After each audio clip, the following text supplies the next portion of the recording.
forget to subscribe my channel. I have changed the name for you so that it will be easy for you to search me on YouTube, online study with SM.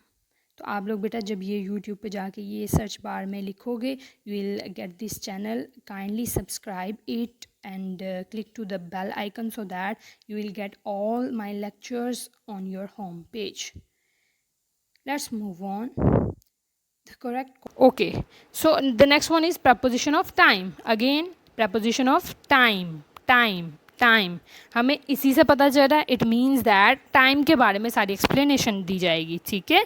So the propositions that are use, the words हम इसमें लेते हैं form में, वो during है, for है, until, till, since, from, to, ago, before.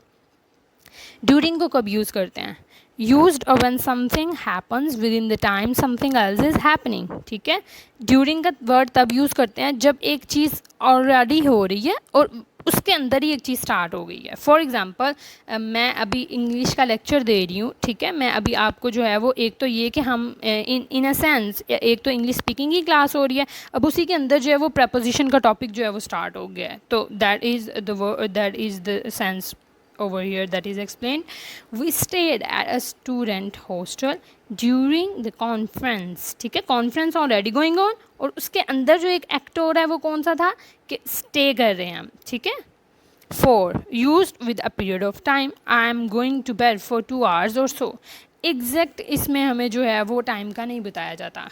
ठीक है. फोर का वर्ड हम तब यूज़ करते हैं जब हमें एग्जैक्ट नहीं पता होता उस चीज़ का. फॉर एग्जांपल 12 AM, 9 AM और मॉर्निंग इवनिंग 2 hours हैं, हमें नहीं पता like it's whether he is going to bed for morning 2 hours और इन द इवनिंग और at night.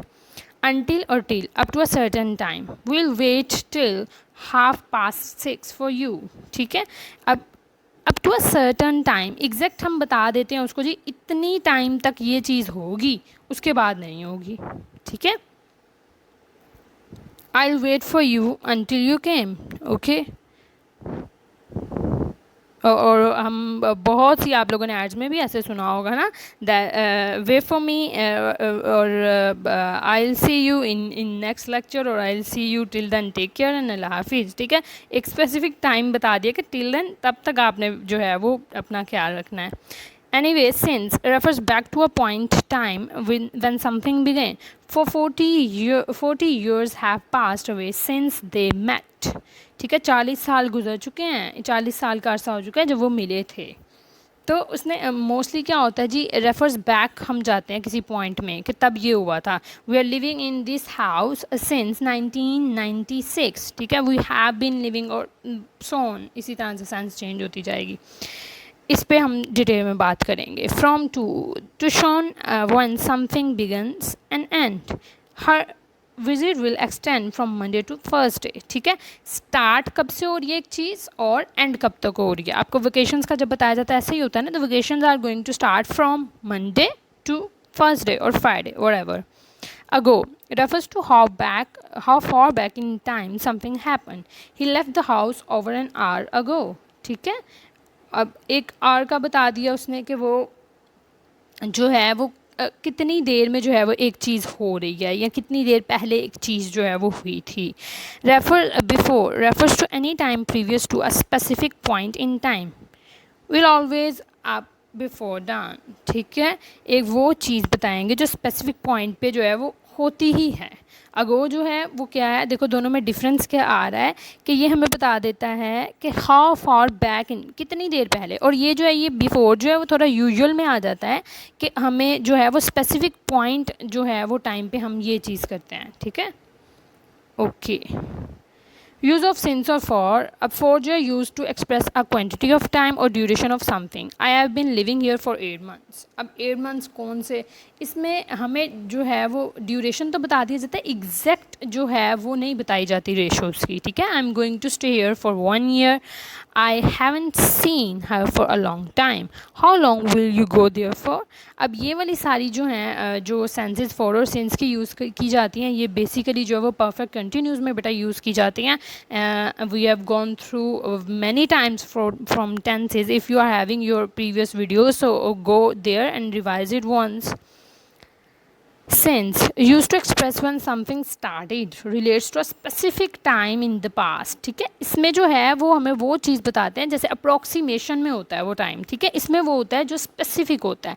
I have been living here since अक्टूबर, बता दिया एग्जैक्ट. ठीक है, अब देखो अगर यही वाले सेंटेंस को देखो, यहाँ पे अक्टूबर बता दिया, ऊपर उसने कहा 8 मंथ्स. ठीक है, यहाँ क्या है, ड्यूरेशन तो बताया हमें लेकिन एग्जैक्ट यहाँ बता रहा है. ठीक है, we haven't seen each other since last year. अब यहाँ पे देखो, यहाँ उसने कहा I am going to stay here for 1 year, ये बता दिया. अब उसने देखा नहीं है उसको लास्ट ईयर से, सही है. Since we met I have not stop thinking about you, जब से हम मिले हैं, एग्जैक्ट बता दिया. और यहाँ पे देखो ऊपर थर्ड वाले सेंटेंस में long time, for a long time. अब वो कितना लॉन्ग है we don't know. How long will you go there for, I have known him since I was very young. ठीक है, तो अब उसने जो है वो यहाँ पे जो है वो स्पेसिफिक टाइम बता दिया है रिलेट करके पास से चीज़ों को. और ये सारी चीज़ें देखो कहीं ना कहीं जो है वो पास्ट मेमोरी से रिलेट करती हैं उसकी. और यहाँ पे क्या है, ड्यूरेशन ऑफ समथिंग को बता दिया है. इस तरह करके जब बेटा आप चीज़ों को जो है वो उनको कोरिलेट करके उनको आपस में जो है वो कंपैरिजन से पढ़ोगे ना, तो आपको चीज़ों की जल्दी समझ आएगी. ठीक है. Okay, so here we are having one exercise. Use prepositions of place to fill in the blanks in the following sentences. ठीक है, place जो है preposition को आपने use करना है. And then you will obviously it's a self-assessment for you, and then you will check yourself that how much you have gained from this lecture, and so for to what extent you have learned. ठीक है, use of foreign sense to fill in the blanks in the sentences. In the same way you are going to complete this exercise, and then obviously you are having the solution of these exercises as well. But basically मुझे ये idea जो है वो ज़्यादा better लगता है कि if you will not see the slides. Anyway, so that was all बेटा for today's lecture, and I hope that you people are subscribing my YouTube channel as well. और वो जो है वो अब मैंने उसका नेम चेंज कर लिया था, तो इंशाल्लाह I will share it with you. तो असाइनमेंट क्या है बेटा आप लोगों के लिए, students are suppose to conceptualize proposition to a great extent. Students must know how to use preposition of time and place. For better learning, keep on using different preposition in your daily conversation. Story बेटा जो है वो आप लोगों ने जो अपनी read की है, आपने वो लेक्चर जो अपना रिवाइज करें हैं, जहाँ स्टोरी राइटिंग का जो है वो आपको बताया गया है. ठीक है, आपने वो जो है वहाँ से देख के before starting the story better go through from your previous lecture on story writing. Don't confuse your mind with all these ideas, learn step by step.